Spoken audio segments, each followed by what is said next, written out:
Nous vous proposons dans nos podcasts professionnels des entretiens destinés à informer et à aider nos collègues débutants ou aguerris qui souhaitent pratiquer la contactologie. Bonjour Lucie. Bonjour Françoise. Alors, bonjour à tous. Aujourd'hui, nous allons aborder un peu plus en détail le sujet des lentilles souples progressives et du protocole de première adaptation. Ces lentilles-là ont la réputation d'être un peu plus difficiles à adapter que les lentilles classiques. Qu'en penses-tu, Lucie ? Oui, effectivement, nous devons tenir compte d'un plus grand nombre de paramètres pour les lentilles progressives. Il existe différentes géométries et profils optiques, c'est-à-dire que la conformation des lentilles va varier selon les marques et selon l'importance de l'addition. Les lentilles souples multifocales vont avoir des variations de la puissance optique en forme d'anneaux concentriques.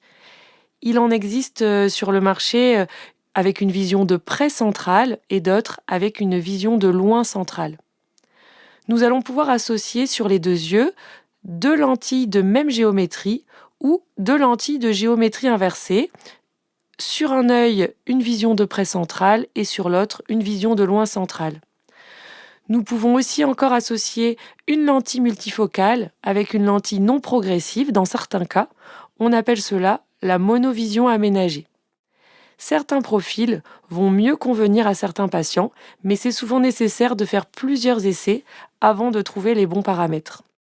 Il existe maintenant des lentilles à renouvellement mensuel qui se renouvellent tous les 15 jours ou des jetables journalières en progressif, ce qui nous permet de répondre à toutes les demandes. Oui, on voit qu'on a beaucoup de choix.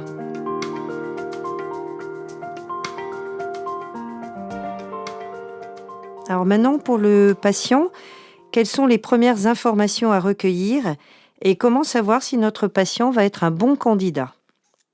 Les lentilles multifocales fonctionnent sur le principe d'une vision simultanée, c'est-à-dire que toutes les zones optiques se retrouvent en face de la pupille et la rétine va recevoir en même temps des informations visuelles provenant des trois distances, de loin, intermédiaire et de près.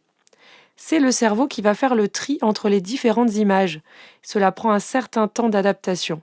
Et au départ, les patients peuvent ressentir un flou visuel ou une vision dédoublée qui va s'atténuer avec le temps et avec l'optimisation de l'adaptation. Pour trouver les lentilles les plus adaptées, il faut déjà comprendre pour quelles activités le patient souhaite être équipé. Quelle est son activité professionnelle ? Quels sont ses loisirs ? Souhaite-t-il un port régulier ou occasionnel ? A-t-il plus besoin de sa vision de loin, de près ou les deux ? En gros, il faut savoir quelles sont ses attentes et également quel est son budget. C'est ce qui va nous orienter par la suite pour le choix des lentilles.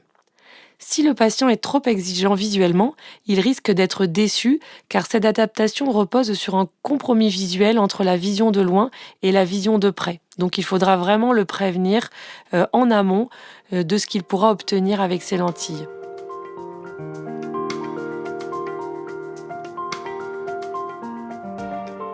Concernant les tests à réaliser avant de débuter une adaptation en lentilles multifocales, que conseilles-tu ? Alors les tests préalables à réaliser sont spécifiques aux lentilles.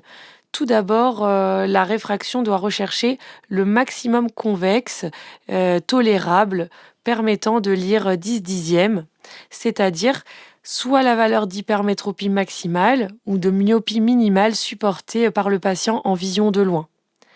Ensuite, nous ferons lire le patient en vision de près en recherchant cette fois l'addition minimale utile pour déchiffrer le texte Pareto 2 à laquelle nous ajouterons une dioptrie. Alors ça, c'est la théorie. Il faut savoir que chaque marque de lentilles a son propre protocole d'adaptation.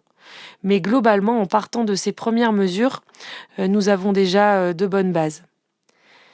Avant de choisir la géométrie, il faut savoir si le patient présente une dominance oculaire et évaluer quel est son œil préférentiel de loin, qui sera parfois différent de l'œil directeur, aussi appelé œil de visée. Pour cela, nous ferons un test en binoculaire avec un verre de plus 0,75 dioptrie qui sera passé alternativement devant un œil puis l'autre afin de repérer quel œil sera le plus gêné par ce verre convexe. C'est cet œil-là qu'on appelle œil préférentiel de loin qui sera équipé pour favoriser la vision de loin. Pensez à vérifier la convergence du patient. Effectivement, s'il existe une insuffisance de convergence, il sera beaucoup plus difficile de réussir l'adaptation. Donc le patient devra effectuer une rééducation orthoptique avant de se faire équiper en lentilles progressives.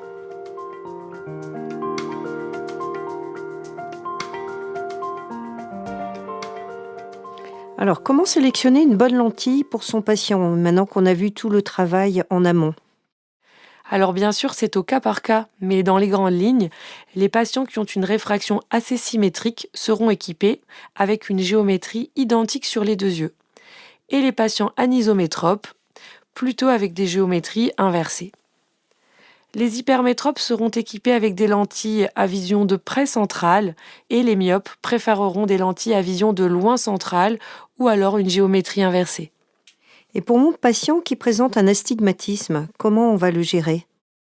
Si l'astigmatisme est faible, il sera négligé, en particulier si c'est un astigmatisme inverse, car il peut donner de la profondeur de champ.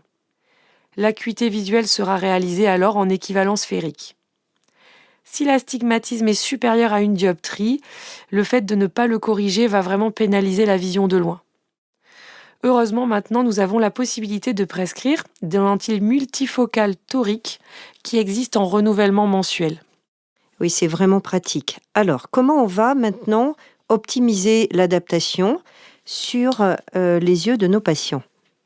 Alors, nous allons faire un contrôle avec les lentilles pour vérifier le positionnement, en particulier le centrage et la mobilité des lentilles sur l'œil.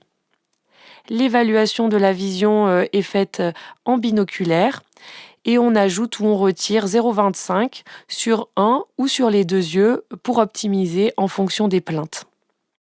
Attention, ne surcorrigez pas la vision de près car une trop forte addition viendrait effondrer la vision de loin sans forcément donner un gain en vision de près.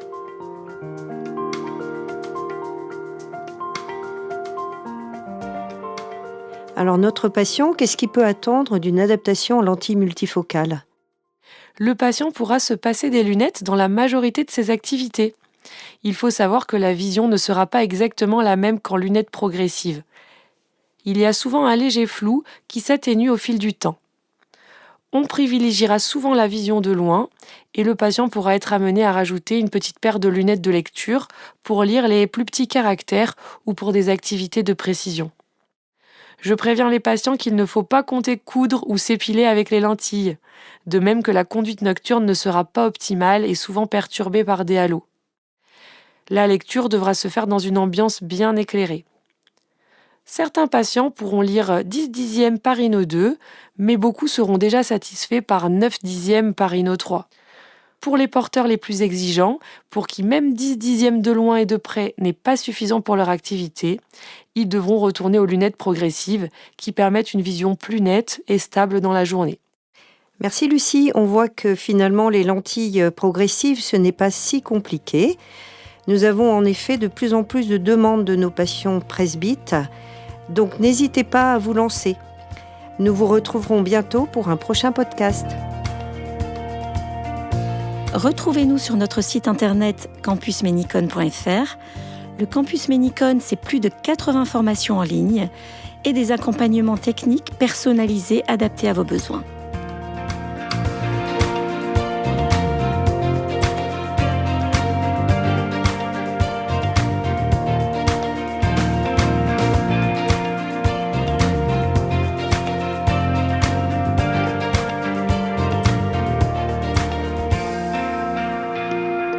Les lentilles de contact et les solutions d'entretien sont des dispositifs médicaux.